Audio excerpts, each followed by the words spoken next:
ఏంటమ్మా నువ్వేగా డబ్బు ఎలాగైనా ఇమ్మన్నావు? సార్, ముందు మీరు చేయి తీయండి. మరి డబ్బు వద్దా? తీయమంటున్నానా?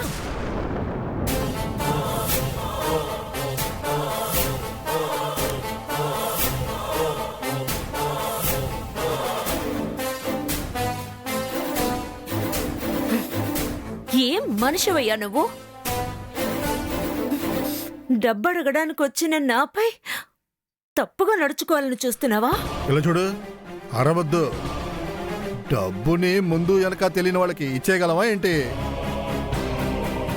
ఏదైనా షూరిటీ ఇవ్వాలి కదా. ఏయ్, మేము పేదవాళ్లే, కానీ పరివే ముఖ్యం అని బతికే వాళ్ళం. డబ్బు లేకపోతే చావైనా చస్తాం, కానీ ఇలాంటి తప్పుడు విషయాల్లో అడుగు మాత్రం పెట్టాం. ఛీ, తూ. డబ్బు చేతిలో ఉందని ఏవైనా చెయ్యొచ్చులే అని అనుకోకో. నిన్నేం చేస్తానో చూడు. సంధ్య, నన్ను క్షమించమ్మా. ఏదో అనుకోకుండా జరిగిపోయింది, నన్ను క్షమించు. ఇది తప్పు కాదు, మీరుగా చెయ్యాలనుకున్న విషయం. మిమ్మల్ని ఊరికే వదిలిపెట్టనా? అమ్మా, క్షమించమంటున్నాను కదా. ఈ విషయం బయట ఎవరికైనా తెలిస్తే నా పరువు ప్రతిష్టలు పోతాయమ్మా. నీకు 1,00,000 రూపాయలు కావాలి, ఏ షూరిటీ లేకుండా నేనిస్తాను. నీ డబ్బు నాకు అక్కర్లేదు. తప్పుల మీద తప్పులు చేసి ఆ తప్పుని డబ్బిచ్చి దాచాలనుకుని నీలాంటి నీచమైన వాళ్ళనే ముందుగా శిక్షించాలి. నన్ను క్షమించమ్మా, నీ కాళ్ళు పట్టుకోవాలన్నా పట్టుకుంటా. వయసులో పెద్దోడు అని నిన్ను క్షమించి వదిలేస్తున్నాడా? లేదంటే జరిగేదే వేరు. ఇకపై ఇలాంటి పని ఇంకెవ్వరితోనూ పెట్టుకోకు. ఆడపిల్లంటే నీకు అంత చులకనా?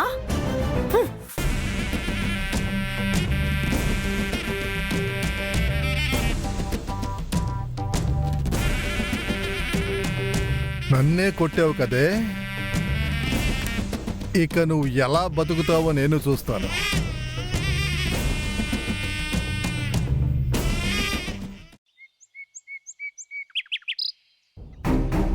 అవును. అయ్యయ్యో, అది కాదండి. నాన్నా, ఇలాగే మీరెప్పుడు సంతోషంగా ఉండాలి నాన్నా. అదే నాన్న నా ఆశ. సరే, మనం కలుద్దాం. పెట్టేనా?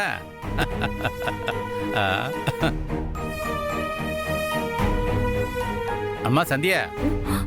నాన్నా, ఏంటమ్మా గుమ్మం దగ్గర ఆగిపోయావు? ఏం లేదు నాన్నా, ఊరికేనే. సంధ్య, పొద్దున్న ఒక అతని దగ్గర డబ్బు అడిగానని చెప్పావు కదమ్మా, ఏమైందమ్మా?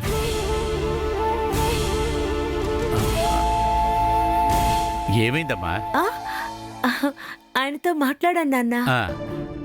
ఇంకో 2-3 రోజుల్లో ఇస్తానన్నారు. అది చాలమ్మా. ఆ డబ్బులు మనం తీసుకున్న వెంటనే ఆ దినేష్ గడి ముఖం మీద విసిరేసి నేను ఇవ్వాల్సిన బాకీ తీరిపోయిందని చెప్తానమ్మా.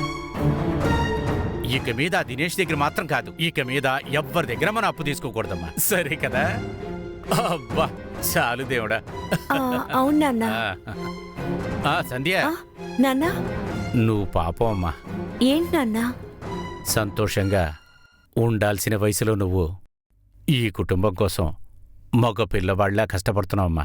నాన్న, ఏంటి నాన్న ఇదే? మనం కుటుంబం కోసమే కదా నాన్న కష్టపడుతున్నాం. అలాగేనమ్మా. నువ్వు టయర్డ్గా వచ్చింటావు, వెళ్ళి రెస్ట్ తీసుకో. సరే నాన్న.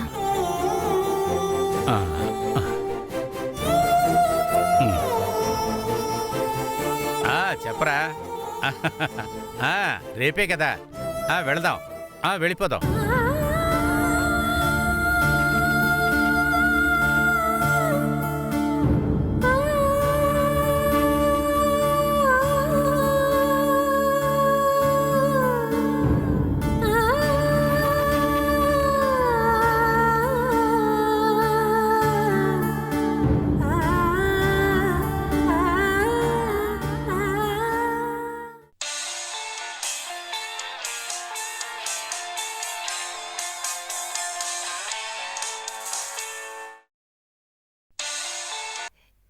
ఏంటి సంధ్య, వెళ్ళి వచ్చేసావా? మ్మ్. ఏంటే డల్గా మాట్లాడుతున్నావు? డబ్బులు దొరికాయా లేవా? లేదే. ఏమైందే? ఆయన మంచివారేనే. అతను మంచివాడా? ఏమైందే చెప్పు. అతను నా దగ్గర ఎలా ప్రవర్తించాడో తెలుసా?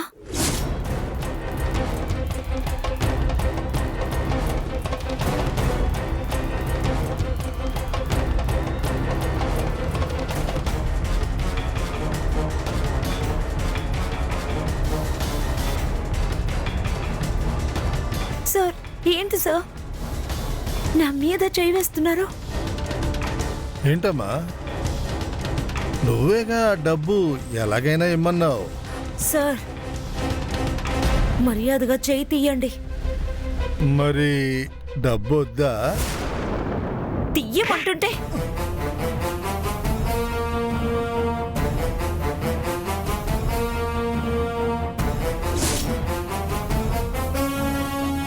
హే, వాణ్ణి వదిలిపెట్టకూడదే. వద్దే, ఏం చెయ్యొద్దు. హే, వాడు మాట్లాడని వదిలేస్తావా ఏంటి? అదేం కాదు. మరి ఎందుకు భయపడుతున్నావు? నేనేం భయపడడం లేదు. ఇలాంటి ఒక డబ్బు సమస్య ఉన్నప్పుడు ఇంకో సమస్య ఎందుకు కొని తెచ్చుకోవడం అనే వదిలేశాను. ఉండు, వాడికి ఫోన్ చేసి ఏం చేస్తాడో చూడు. అదేం వద్దు. ఇకపై ఏ అమ్మాయి దగ్గర తోక జాడించడు.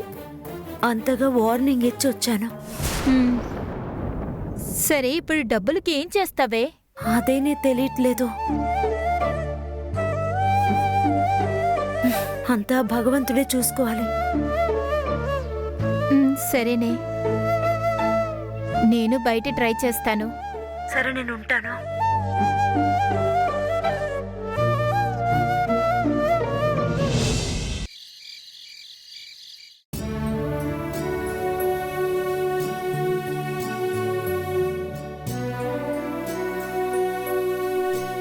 అరుణ్, నాన్నా, ఏంట్రా పెళ్లి చూపులకు వెళ్దామన్నావు, ఇంకా తీసుకెళ్లకుండా ఉన్నావేంటి?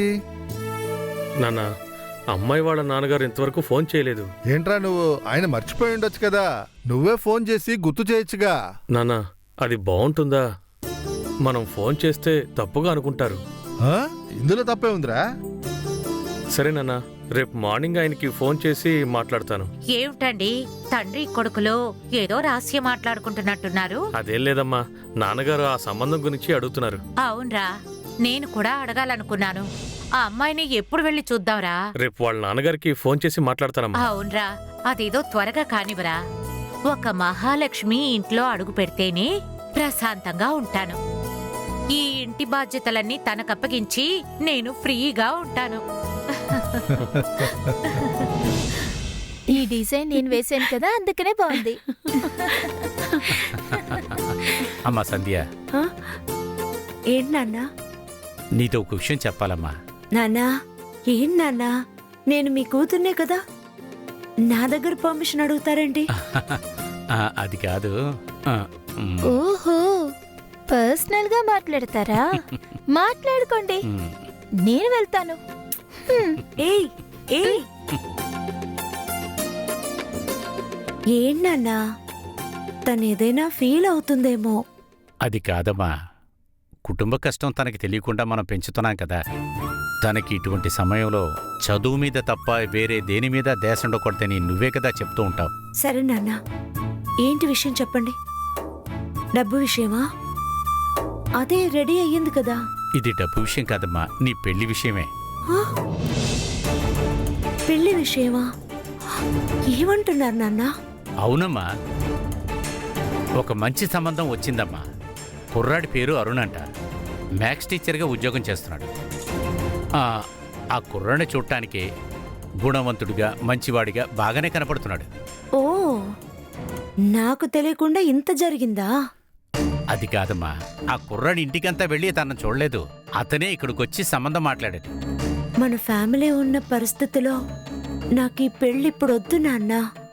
ఏంటమ్మా నువ్వు, ఇంట్లో సమస్యలు ఉన్నాయని నీ పెళ్లి చేయకుండానే ఉండిపోమంటావా? పెళ్లి అనేది ఎప్పుడు జరగాలో అది జరిగిపోవాలమ్మా. నేను ఇంకా నీకు పెళ్లి చేయలేని పరిస్థితిలోనే ఉన్నానమ్మా. నేను అంటున్నానని అపార్థం చేసుకోకండి. కాస్త డబ్బు 1,00,000 రూపాయలు మనం ఏర్పాటు చేయలేక కష్టపడుతున్నాం. పెళ్లికి ఎంత ఖర్చు అవుతుందో తెలుసు కదా. ఆ, అమ్మా, ఆ కుర్రోడు చూడటానికి చాలా మంచి మనిషిలా ఉన్నాడమ్మా. అతను మన కుటుంబం పరిస్థితి తెలుసుకొని ఇక్కడికి వచ్చినట్లున్నాడమ్మా. ఆయన వరదక్షిణ అది ఇదని ఏదీ మాట్లాడతలేదమ్మా. సరే నాన్న, తీసుకోరనే అనుకుందాం. నేను పెళ్ళయి వెళ్ళిపోతే మిమ్మల్ని ఎవరు చూసుకుంటారు, చెల్లెల్ని ఎవరు చూసుకుంటారు? అరే ఏంటమ్మా నువ్వు? అందుకోసం నువ్వు పెళ్లి చేసుకోకుండానే ఉండిపోతావా? ఇలా చూడు సంధ్య, నువ్వు ఇక్కడి నుంచే కాదు, నీ భర్త ఇంట్లో ఉండి కూడా మమ్మల్ని చూసుకోవచ్చు కదమ్మా. నువ్వు దయచేసి ఈ సంబంధం వద్దని చెప్పొద్దమ్మా. నాన్న అది ఇలా చూడు సంధ్య, ప్లీజ్, నిన్ను బతిమలాడుకుంటున్నానమ్మా. ఒక మంచి సంబంధం మనల్ని వెతుక్కుంటూ వచ్చినప్పుడు మనం దాన్ని కాలదనుకుంటాం కొంచెం కూడా అసలు బాగోలేదమ్మా. అది కాదు నాన్న. ఇలా చూడమ్మా, నువ్వు ముందల ఆ కుర్రాన్ని చూడు. అతన్ని వాళ్ళ అమ్మానాన్న తీసుకొని ఇక్కడికి రమ్మని చెప్తాను. వాళ్ళ అమ్మానాన్న ఎలా ఉన్నారు, వాళ్ళ మనస్తత్వాలు ఎలాగున్నావో నువ్వు తెలుసుకో. నీకు నచ్చితేనే నువ్వు పెళ్లి చేసుకుంది కానీ లేకపోతే వద్దని చెప్దాం. అర్థమైందిగా? ఇంకెక్కువ ఆలోచించు. నాన్న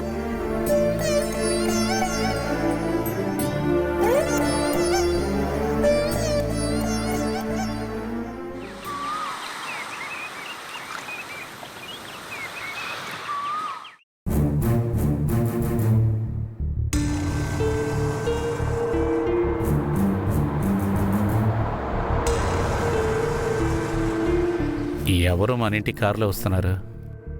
ఒకవేళ అరుణ్ గారు అంటారా?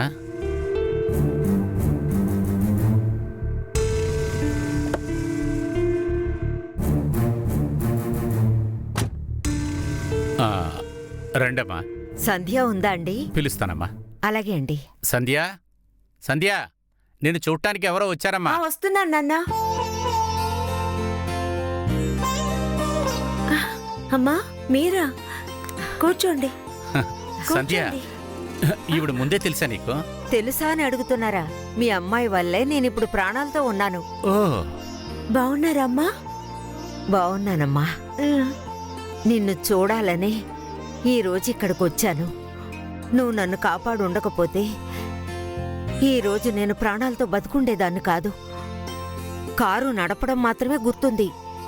ఆ తర్వాత స్పృహ తప్పడం, చెట్టు గుద్దుకోవడం ఏదీ నాకు తెలీదమ్మా. సరే అది వదిలేయండి. ఏం తీసుకుంటారు? టీయా, కాఫీయా? అవేవి వద్దమ్మా, మంచినీళ్ళు మాత్రం ఇవ్వు చాలు. అలాగే. నువ్వు కూర్చో అక్క, నేను తీసుకొస్తాను. అవును, నువ్వెక్కడ పనిచేస్తున్నావు? అమ్మా, నేను ఒక బట్టల కొట్టులో సేల్స్ ఉమెన్ గా ఉంటున్నాను. మీ చెల్లెలు? చెల్లెలు కాలేజ్ చదువుతోంది. ఓ సరే సరే. నాన్న ఒక చిన్న కొట్టు పెట్టారు పక్క వీధిలోనే. ఓహో. అమ్మ చనిపోయింది. అయ్యో, మీ ఇల్లు చాలా బాగుంది. అద్దెల్లేనమ్మా. ఓ సరే పోన్లే, కానీ బాగుంది. ఏంటమ్మా, మిమ్మల్ని కాపాడిన సంధ్యకి థ్యాంక్స్ చెప్పడానికి వచ్చారా లేక విచారించడానికి వచ్చారా? అదేం లేదు. ప్రశ్నల మీద ప్రశ్నలు అడుగుతున్నారు. ఊరుకోవే, ఇదెప్పుడు ఇంతేనమ్మా. నీళ్ళేవో ఇదిగోండమ్మా. తన పేరేంటమ్మా? దివ్య అమ్మా. ఓహో, పర్వాలేదే, చాలా చలాకీగా ఉంది. నా ఇద్దరు కూతురులు కూడా నేను అలాగే పెంచానండి. తల్లి లేని బాధ వాళ్ళిద్దరికీ ఎప్పుడు తెలియకూడదని నేను చాలా జాగ్రత్తలు తీసుకున్నాను. మంచిదండి. సంధ్య, నేను బయలుదేరతానమ్మా. అమ్మా ఉండండి ఉండండి, తినేసి మెల్లగా వెళ్ళండి. మా అక్క సూపర్ గా వంట చేస్తుంది. పర్వాలేదమ్మా, ఇంకో రోజు మా అబ్బాయితో పాటు వచ్చి కడుపు నిండా తింటాను. చాలా. ఇదిగోమ్మా, నేను ఇక బయలుదేరతాను. అలాగే అమ్మా. ఇక నేను వెళ్ళొస్తానండి. వెళ్ళరండమ్మా, వస్తాను. మంచిది.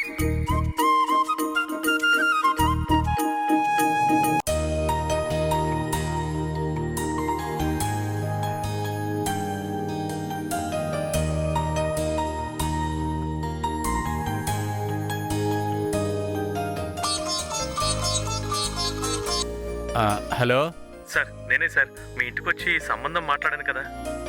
బాబు, నేనే మీకు ఫోన్ చేద్దాం అనుకున్నాను. చెప్పండి సార్. మా అమ్మాయితో నేను మాట్లాడాను. చేతిలో డబ్బులు లేవు, ఎందుకు ఇటువంటి సమయంలో పెళ్ళని చెప్పింది బాబు. సార్ నేను మిమ్మల్ని కట్నం కూడా అడగలేదు కదా. నేను కూడా ఆ విషయం తనకు చెప్పాను బాబు.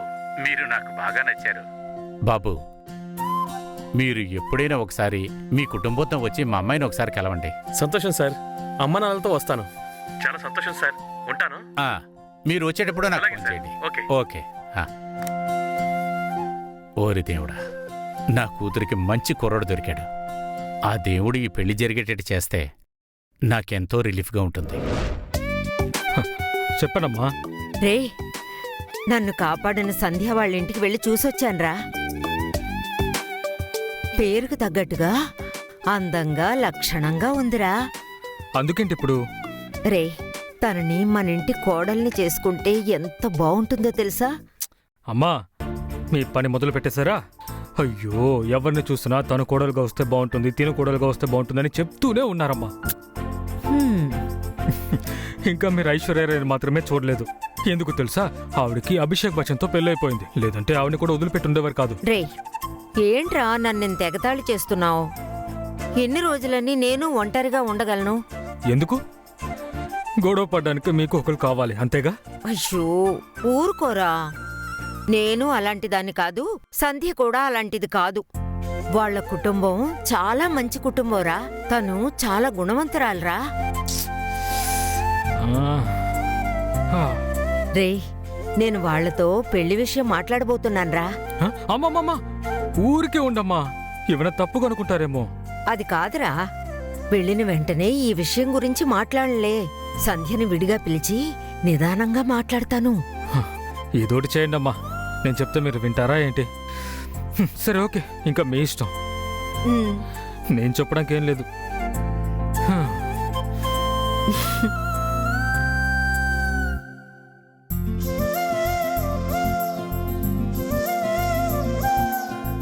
పెళ్లి వాళ్ళు వచ్చేసారా అండి? ఇదిగో ఇప్పుడు వచ్చేస్తాను. ఆ. రండి, లోపలికి వెళ్ళండి.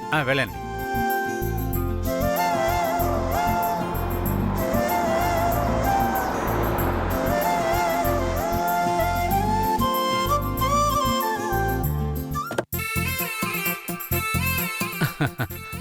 సంధ్య, అల్లుడింటి వాళ్ళు వచ్చారు.